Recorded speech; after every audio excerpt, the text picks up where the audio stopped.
Hey guys, welcome to the video today. In today's video, I am going to show you how to set the run times for each of the stations on the Hunter X-Core residential irrigation controller.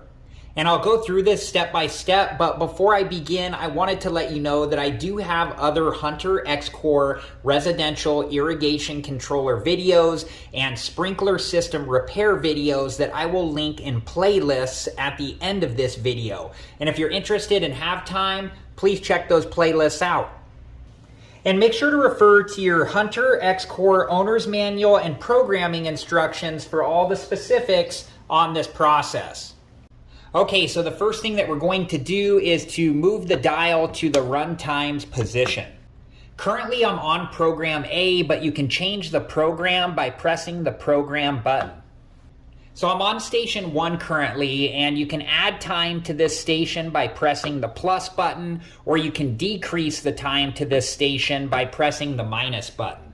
And to get to the next station, you just press this button here, and then if you keep pressing this button, you'll go through the different stations until you get to this screen here.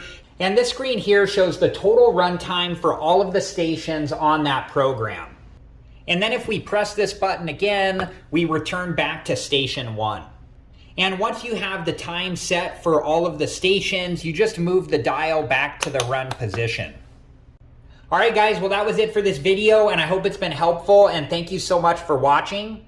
Alright guys, and like I said earlier, I do have other videos on the Hunter X-Core residential irrigation controller and on sprinkler system repair. And I'll link those videos and playlists at the end of this video, and if you're interested and have time, please check those playlists out. Thank you again so much for watching. Please like, subscribe, and comment, and I hope to see you guys in the next video.